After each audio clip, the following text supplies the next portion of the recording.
Այս ընտրությունների արդյունքում տեսեք ինչա տեղի ունենալու։ Բոլոր նախկին իշխանությունները եւ բոլոր օլիգարխները վերջնականապես եւ անվերադարձ դուրս են շպրտվելու քաղաքական դաշտից։ 2026 թվից հետո դուք այլևս չեք տեսնելու քաղաքականությամբ զբաղվող օլիգարխ, չեք տեսնելու։ Եվ չեք տեսնելու քաղաքականությամբ զբաղվող, ասենք, նախկին նախագահ եւ այլն, չեք տեսնելու։ Նախկիններին, այդ թվում նախկին նախագահներին քաղաքականությունից անվերադարձ դուրս շպրտելու մասին վարչապետ Փաշինյանի հայտարարությանը ընդդիմադիր ուժերը կոշտ են արձագանքում պնդելով, հենց Փաշինյանն է, որ հունիսի 8-ից հետո այլևս վարչապետ չի լինելու։ Խորհրդարանական ընտրություններին մասնակցության հայտ ներկայացրած ընդդիմադիր Հայաստան դաշինքի առաջնորդ երկրորդ նախագահ Ռոբերտ Քոչարյանի գրասենյակի ղեկավար Բագրատ Միկոյանը Փաշինյանին կարճ է արձագանքում։ Հունիսի 8-ից հետո հաստատ չի լինելու ղեկավար, ում պատճառով ազգովի ամաչելու ենք։ Պաշտոնաթող նախագահների քաղաքականությունից հեռանալը ուզում են երկու գործիչներ՝ Նիկոլ Փաշինյանը եւ Իլհամ Ալիևը։ Երրորդ նախագահ Սերժ Սարգսյանի առաջնորդած պատիվ ունեմ խորհրդարանական խմբակցության ղեկավար Հայկ Մամիջանյանը հիշեցնում է Փաշինյանին։ Պաշտոնաթող նախագահները պատմության մեջ մնալու են որպես հաղթանակած նախագահներ, իսկ Նիկոլ Փաշինյանը մի վարչապետ, որն Ադրբեջանին է հանձնել հայ ժողովրդի եւ Հայաստանի նորագույն շրջանի ամենակարևոր եւ նվիրական հաղթանակը։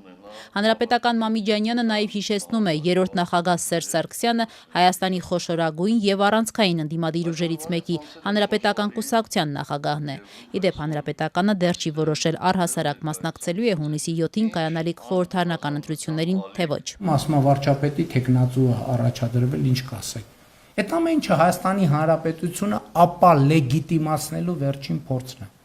Հայաստանի Հանրապետությունը հայտարարագրելու որպես չպետություն հայտարարագրելու վերջին փորձն է։ Փաշինյանը երեկ թիրախավորեց ոչ միայն նախկին նախագահներին եւ նրանց առաջնորդած ուժերին, այլև քաղաքականության մեջ նոր փորձեր անող եւ այժմ տնային կալանքում գտնվող միլիարդատեր գործարար Սամվել Կարապետյանին։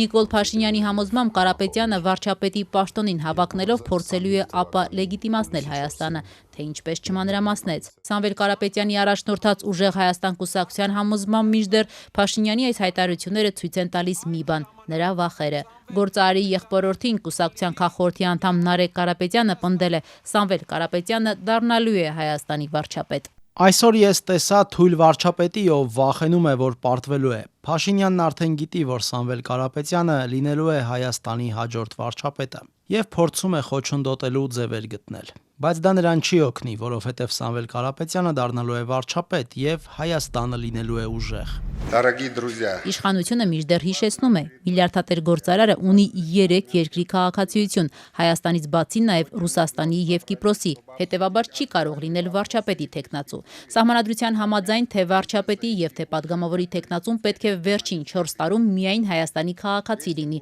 եւ վերջին 4 տարում մշտապես Հայաստանում բնակված լինի։ Ընտրություններից 20 օր անց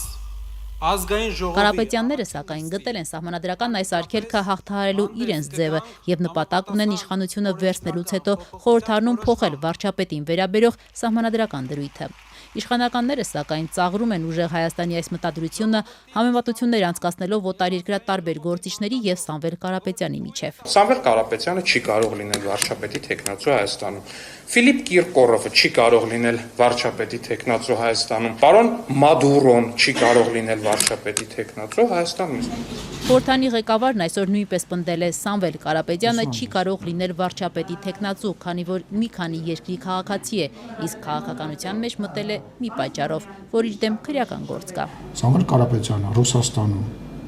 կարող էր ասել այն փոքրիկ խմբակը, որը որ ինչ որ գործողության հետ կապված եւ ասեր մենք մեր ձևով կմիջամտենք, մտառը կմնար Սամվել Կարապետյանից։ Մտառը կմնար, կարող է դա էլ չմնար։ Թույլ տվեք վստահություն հայտնել, որ իմ նշած բոլոր ուժերը իրար հետ առաջիկա խորհրդարանական ընտրություններում ստանալու են ջախջախիչ փոքրամասնություն։ Խորհրդարանական ընտրություններից 4 ամիս առաջ վարչապետ Նիկոլ Փաշինյանը պնդում է, թե ընտրություններին մասնակցելու հայտ ներկայացրած նախկին ուժերը պարտվելու են, այն էլ ջախջախիչ կերպով։ Որտեղից իշխող ուժի ղեկավարին այս վստահությունը։ Ազգային ժողովի նախագահ Ալեն Սիմոնյանն այսօր հարցին կարճ է արձագանքել։ Տիրապետում ենք իրավիճակին։ Իրանք էլ են վստահ, որ իրանք ջախջախիչ պարտություն են տանել։ Ընդդիմադիր Հայաստան խմբակցության падգամավոր Գեգամ Մանուկյանը մինչդեռ իշխանության այս պնդումները դասում է հերթական անհիմն եւ անտրամաբանական հայտարարությունների շարքին, պնդելով, որ նույն հաջողությամբ Փաշինյանը կարող է ասել, որ կարողանում է քայլել ջրի վրայով։ Մարդը, որ որոշում է կայացնում եկեղեցու հետ կապված, ամեն ինչի հետ կապված, կարծում եմ, որ ամեն հարցում էլ կարող է որոշում կայացնել, իր համար օրենք, սահմանադրություն, բան, դրանք որևէ կապ չունեն։ Գտերն աշտանն են հասում։ Կհասնենք ընտրության օրը կտեսնենք։ Ընտրություններում ջախջախիչ պարտության մասին Փաշինյանի հայտարարությանն ի պատասխան երրորդ նախագահ Սերժ Սարգսյանի հանրապետականից խորհուրդ են տալիս վարչապետին մտածել ոչ թե քաղաքական պարտությունների, այլ իր առաջնորդությամբ Հայաստանի կրած պարտության մասին։ Թողի դարդերը լացի։